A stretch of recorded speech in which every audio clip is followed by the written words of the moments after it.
Hello and welcome to the Minimum Competence episode for Tuesday, December 16th, 2025. I'm your host for today, Andrew Leahy, an assistant professor of law at Drexel Klein School of Law. On today's episode, Trump's overtime tax break fallout, a $10 billion BBC defamation suit, a law school enrollment surge, a White House ballroom court fight, and a snap deadline ruling.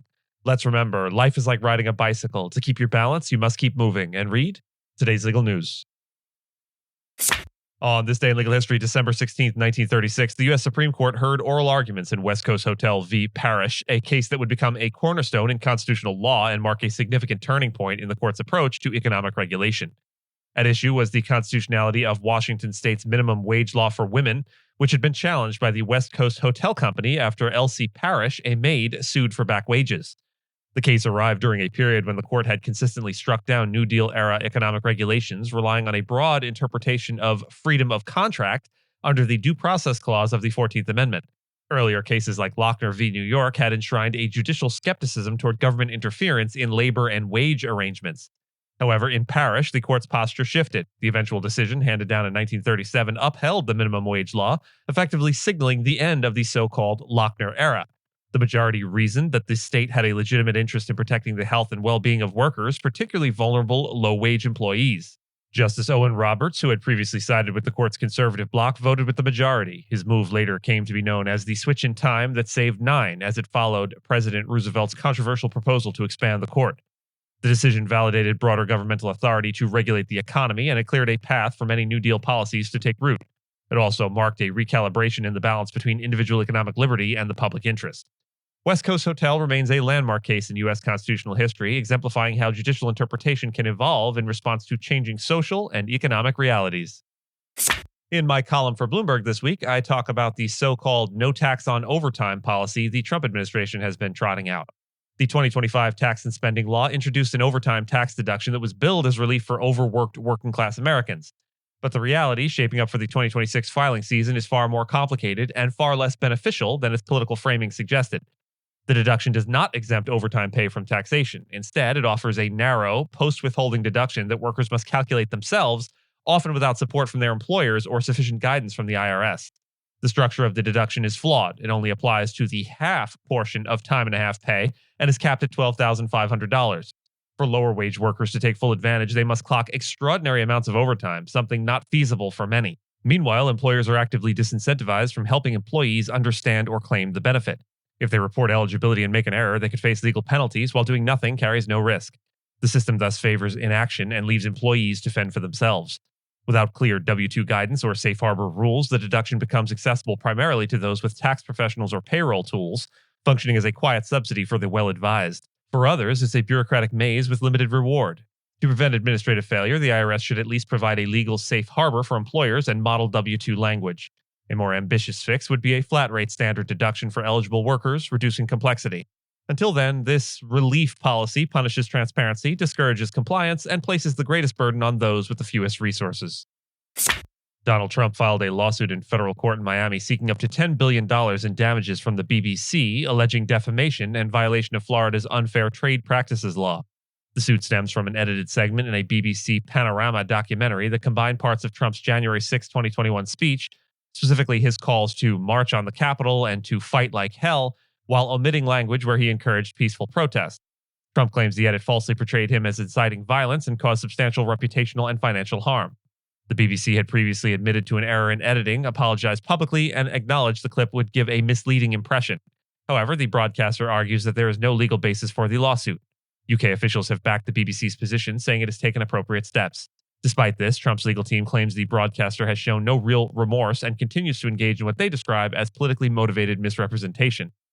The documentary in question aired before the 2024 U.S. presidential election and triggered significant fallout for the BBC, including the resignations of its top two executives. While the program did not air in the U.S., it was available via BritBox, a BBC-controlled streaming service, and possibly distributed in North America through licensing deals with Canadian firm Blue Ant Media. Legal experts say Trump faces a high bar in U.S. courts under First Amendment standards. He must prove not only that the edited content was false and defamatory, but also that the BBC acted with actual malice or reckless disregard for the truth. The BBC may argue that the content was substantially accurate and did not materially harm Trump's reputation.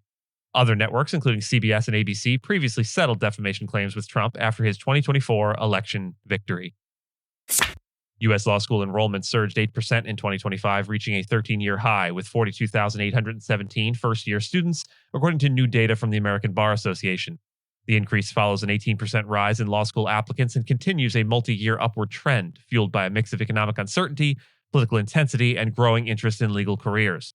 The sluggish job market for college graduates, coupled with the centrality of legal issues during Donald Trump's second presidential term, has contributed to renewed interest in law degrees. A significant number of prospective students also cited personal and social motivations.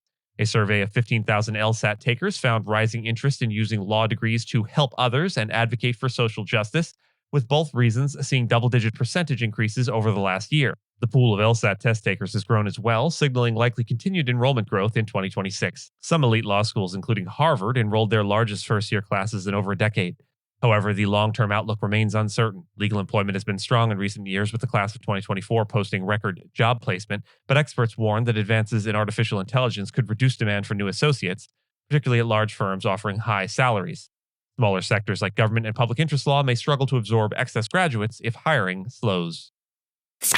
Donald Trump's controversial plan to build a $300 million, 90,000 square foot ballroom on the White House grounds is facing its first legal challenge in federal court. The National Trust for Historic Preservation has sued Trump and several federal agencies, alleging that the demolition of the East Wing to make way for the ballroom violated multiple preservation laws and bypassed required reviews. The group is seeking a temporary restraining order to halt ongoing construction, citing irreversible damage to the historic structure. Since returning to office in January, Trump has made high-profile aesthetic changes to the White House, including installing gold accents in the Oval Office and converting the Rose Garden lawn into a patio modeled after Mar-a-Lago.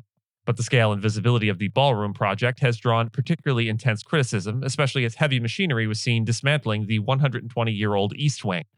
The lawsuit argues that no president, including Trump, has unilateral authority to alter protected parts of the White House without following procedures involving public input and reviews by agencies like the National Capital Planning Commission and the Commission of Fine Arts.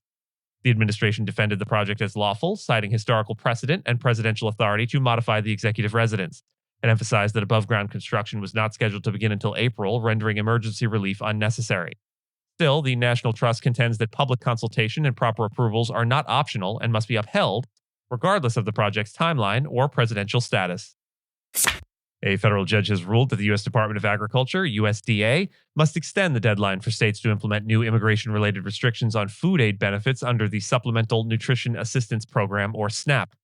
The decision, issued by U.S. District Judge Mustafa Kasabai in Oregon, came in response to a lawsuit brought by 21 Democratic-led states and the District of Columbia.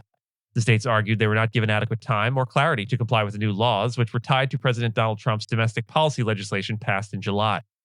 The USDA had initially set a November 1st deadline for states to comply with the restrictions, which limit SNAP benefits to U.S. citizens and lawful permanent residents. However, the guidance issued on October 31st created confusion by implying that some lawful residents, such as those who entered the U.S. as asylees or refugees, were ineligible, contrary to what the law allowed. The USDA later revised the guidance, but still maintained the November 1st deadline. Judge Kasabai extended the grace period for compliance until April 9th, finding the original deadline arbitrary and harmful to state budgets. He noted that the USDA's sudden guidance rollout undermined states' ability to respond and eroded trust in federal-state cooperation. The ruling blocks the USDA from penalizing states that don't meet the earlier deadline while the lawsuit proceeds. And with that, and as always, I thank you so much for listening to Minimum Competence, your daily news podcast for lawyers. If you're looking for more than Minimum Competence, links to further reading on all the topics touched on today are in the show notes. And reviews go a long way towards helping new listeners to find our show. If you have a moment and leave a rating or review on your podcast player, we'd sure appreciate it. And if you know someone that might be interested in a story we cover, consider sending them the episode. But remember, nothing here should be construed as legal advice because it is certainly never that. Minimum Competence is available at minimumcomp.com and wherever it is you get your finely crafted podcasts. If you haven't checked out the website in a while, give it a look. There are complete transcripts and resources for each episode and its corresponding segments, as well as an opportunity to receive new episodes, an email, newsletter, form. We'll see you back here tomorrow, and until then, remember, in the middle of difficulty lies opportunity.